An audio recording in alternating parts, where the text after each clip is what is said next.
ஜனநாயகம் படம் விரைவில் வெளியாக வேண்டும். உங்கள் அரசியலுக்காக சினிமாவை பழிவாங்காதீர்கள் என்று பொதுவாக சொல்லி இந்த தமிழ் சினிமாவை பழி வாங்கிறதுக்குனே சில காரியம் நடக்குது. ஜனநாயகன் ஒரு படம், அது ஹீரோ பெரிய ஹீரோ, அவர் சாதாரணமாக நடிச்சு ஹீரோவா இருந்திருந்தா இந்த குடும்பம் வந்திருக்காது. அவர் ஒரு அரசியல் கட்சி ஆரம்பிச்சு நான் தான் தமிழ்நாட்டின் முதல்வராக வருவேன் அடம் பிடிச்சார் பாருங்க, அதில் நிறுத்தணும். யாருமே எடுத்த உடனே நான் தான் முதலமைச்சர்னு சொல்ல வரலாறே கிடையாது. கட்சி ஆரம்பிக்கலாம், தப்பு கிடையாது. எலெக்ஷன் நின்று மக்கள்கிட்ட சொல்லி மக்கள் பெருவாரியா வாக்கு போட்டு எம்எல்ஏக்கள் அதிகமாக மெஜாரிட்டி வந்து அவங்க முதலமைச்சர் தேர்ந்தெடுக்கணும்.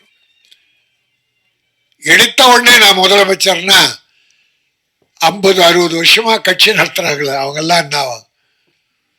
அதில் யாருக்கோ ஒரு காழ்ப்புணர்ச்சி வந்துருச்சு. கூப்பிட்டு பார்த்தாங்க, இல்லை நான் தனிதான்ட்டாரு. தனிதானே, ஜனநாயகத்தை பார்த்துக்கிறேன். அது இந்திய ஜனநாயகம். அதாவதுங்க, ஒரு படம் முழுசா எடுத்து யார் ஹீரோ எந்த கட்சியெல்லாம் நான் பேச வரல. தமிழ் சினிமா நிலை என்ன? ஒரு படம் எடுத்து முடிச்சாச்சு, அது 400 கோடியா 500 கோடியா தெரியாது. ஹீரோவுக்கு மட்டும் 250 கோடி, ஒரு 100 கோடியில படம் 350 கோடி இருக்கும், அவ்வளவுதான். ரைட். ஒரு முதலாளி ஒரு தயாரிப்பாளர் பண்ணா. இப்ப கஷ்டம் யாருக்கு? தயாரிப்பாளருக்கு. ஹீரோக்கள் படம் வரலன்னு வருத்தப்படலாம், ஆனா பணம் வரலன்னு கஷ்டப்படுறாரா? பணம் வாங்கிட்டாரு, எப்போ கொடுத்துட்டாங்க, அதனால அவருக்கு கஷ்டம் இல்லை. ஆனா பணம் போட்ட முதலாளி எங்க தயாரிப்பாளர் அவஸ்தப்படுறார். இதுல என்ன நியாயம்னா நிச்சயம் நியாயமே இல்லை, பழிவாங்குதல் ஒண்டிதான். டிசம்பர் 19 படம் பார்த்துடுறாங்க, 22 சர்டிபிகேட் கொடுக்குறேன்ட்டான். கட்டெல்லாம் கொடுக்குறாங்க. 24 கட்டு கொடுத்தாச்சு. 24ஆம் தேதி சர்டிபிகேட் வரும்னு நம்பினா பதிலே இல்லை. சென்சார் போர்டு பதிலே சொல்ல. இவங்க மெயில் அனுப்புறாங்க, சர்டிபிகேட் அவ இல்லை. அப்போ கோர்ட்டுக்கு போறாங்க. கோர்ட்டில் போன உடனே லாக். 1 மாசம் மேல ஆகுது, படம் வரல. அப்போ இவ்வளோ ஒரு அரசியல் பழி வாங்குதல் என்பது, அவர் எங்க போறாரு என்ன? இப்ப பாருங்க, நாளைக்கு அவர் சொல்லட்டும், நான் இந்த கட்சியோட அலைன்ஸ் போயிடுறேன் சொல்லட்டும். நாளில் அந்த சாயந்தரம் 1 ஹவர்ல வீட்டுக்கு சர்டிஃபிகேட் போயிடும். அப்போ 100க்கு 100 இது அரசியல் விளையாடுது. அது தவறு. சினிமா உலகை பழிவாங்காதீர்கள். அவருக்கு குரல் கொடுத்தாங்களா? யாரும் கொடுக்கல. ஏன்னா மற்றவங்களுக்கு கஷ்டம் வரும்போது அவர் யாருக்கும் குரல் கொடுக்கல, அவர் யாருக்கும் கொடுத்ததில்லை. அதனால் இப்ப எல்லாரும் அவரை விட்டாங்க. அதனால அவருடைய தைரியத்தில் அவர் தான் இனி வெற்றி பெறணும், தயாரிப்பாளர் காப்பாற்றணும். ஆகவே நான் எந்த அரசானாலும், இது மத்திய அரசு தான் காரணம், மாநில அரசு மேல சொல்ற அர்த்தமே இல்லை. முதலமைச்சரே ஒரு ட்வீட் போட்டிருக்காரு, இந்த மாதிரி பழி வாங்கக்கூடாது என்று அவரு எதிர்ப்பு தெரிவிச்சிருக்கார். ஆகவே இந்த எந்த அரசானாலும் இந்த ஜனநாயகத்தை விரைவில் விஷயத்தை முடிச்சு, கோர்ட்டு மேட்டர் முடிச்சு, அந்த படம் ரிலீஸ் ஆகி ப்ரொடியூசர் காப்பாற்றப்பட வேண்டும். அதான் என் நோக்கம், வேற நோக்கம்லாம் இல்லை. அடுத்து அவர் படம் தயாரித்து ஆயிரக்கணக்கான தொழிலாளருக்கு வேலை கொடுக்கணும். அந்த நோக்கத்தோடு தான் நான் சொல்லுகிறேன், ஜனநாயகம் படம் விரைவில் வெளியாக வேண்டும். உங்கள் அரசியலுக்காக சினிமாவை பழிவாங்காதீர்கள் என்று பொதுவாக சொல்லி, இந்த ப்ராமிஸ், சத்தியம், உண்மை, மெய், சத்தியமாக சொல்லுகிறேன், இந்த படம் வெற்றி பெற வாய்ப்பு இருக்கிறது. உண்மையாக சொல்லுகிறேன், இந்த படம் திரும்பி வர வாய்ப்பு இருக்கிறது. நான் தயாரிப்பாளரும் கலைஞர்களையும் வாழ்த்தி ஒருத்தரை கூட விடலை.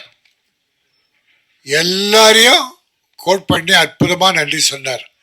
அது தமிழனின் உயிர் பண்பாடு. அதாவது அரசியல்ல சொல்லுவாங்க, சொல்லதெல்லாம் செய்துட்டோம், சொல்லாதையும் செய்துட்டோம். ஓட்டு போட்டவங்களுக்கு செஞ்சிட்டோம், ஓட்டு போடாதவங்களுக்கு செஞ்சிட்டோம். இவர் ஒத்துழைச்சவங்களுக்கு செஞ்சிட்டார், நன்றி சொல்லிட்டாரு. ஒத்துழைக்காதவங்களுக்கு நன்றி சொல்லிட்டார். ஒரு அற்புதமான ப்ரொடியூசர், ஒரு நல்ல டைரக்டர் அண்ட் ஹீரோ தம்பி அருண்குமார் சேகரன். எடிட்டர், மியூசிக், பாட்டு எழுதியவர், எல்லாருமே நல்லா பண்ணியிருக்காங்க. ஒரு மன திருப்தி என்னன்னா, ஒரு நல்ல படத்துடைய ட்ரெய்லர் பார்த்தோம், ஒரு 4 சாங், அற்புதமான சாங் பார்த்தோம். அதற்காக அவங்களுக்கு நான் வாழ்த்துக்களை சொல்லி, அடுத்த நல்ல வாய்ப்பு உங்களுக்கு கிடைக்க இருக்கிறது என்பதை சொல்லி, ஒரு தமிழ் பண்பாடு குத்து விளக்கு ஏற்றி ஆரம்பிச்சாங்க. குத்துவிளக்கு ஏற்றுறது என்பது நம்முடைய தமிழ் பண்பாடு. இருள் நீங்கி ஒளி வீசணும். இப்ப அது மட்டும் இல்ல குத்துவிளக்கு பண்பாடு. குத்துவிளக்கு ஏத்தல என்னென்ன வேணும்? என்ன வேணும்? எண்ணெய், திரி, தீ. எண்ணெயை ஊற்றி திரிய வச்சு தீயை ஏத்துறோம். அது ஒரு 10 முறை சொல்லி பாருங்க. எண்ணெய் திரி தீ, எண்ணெய் திரித்தி, எண்ணெய் திருத்தி. கடவுளே, நான் இருளில் இருக்கிறேன், உனக்கு ஒளியேற்றுகிறேன், நீ என்னை திருத்தி என்னையும் வாழவே மக்களையும் வாழவே என்பதுதான் அது. மனிதனுக்குள்ள பொறாமை, பொச்சரிப்பு, பொல்லாங்கு, தீய வழக்கங்கள், அவன் அழிஞ்சு போகணும், இவன் கெட்டு போகணும் என்று நினைக்கிற அந்த இருள் நீங்கி என்னை திருத்தி பிறரை வாழ வைக்க நானும் வாழ இறைவா அருள் புரி என்பதுதான் அது. அதுபோல இந்த படம் ஒளி வீச, மக்கள் மனதில் இருளைக்கு ஒளி வீச குத்துவிளக்கு ஏற்றப்பட்டது. ஆக அந்த அருமை பண்பாட்டை நான் வாழ்த்துகிறேன். நல்லா இருந்தது சாங், 4 சாங் நல்லா இருந்தது, எடிட்டிங் நல்லா இருந்தது, பிக்சரைஸ் நல்லா இருந்தது. எல்லாரும் சொல்லிட்டாங்க படம் வெற்றி பெறணும், வாழ்த்தணும், உண்மையா வாழ்த்தணும்னு. கவிதா என்னை கடைசியா விட்டாங்க. அதுக்கு ஒரு நல்ல காரணம்னு சொன்னாங்க, ஏற்றுக்கிட்டேன். இந்த படம் வெற்றி பெறும், பெற்றா அவர் அடுத்த படம் எடுப்பார். சினிமாவுக்கு லாபம், சினிமா தொழிலாளர்களுக்கு லாபம்.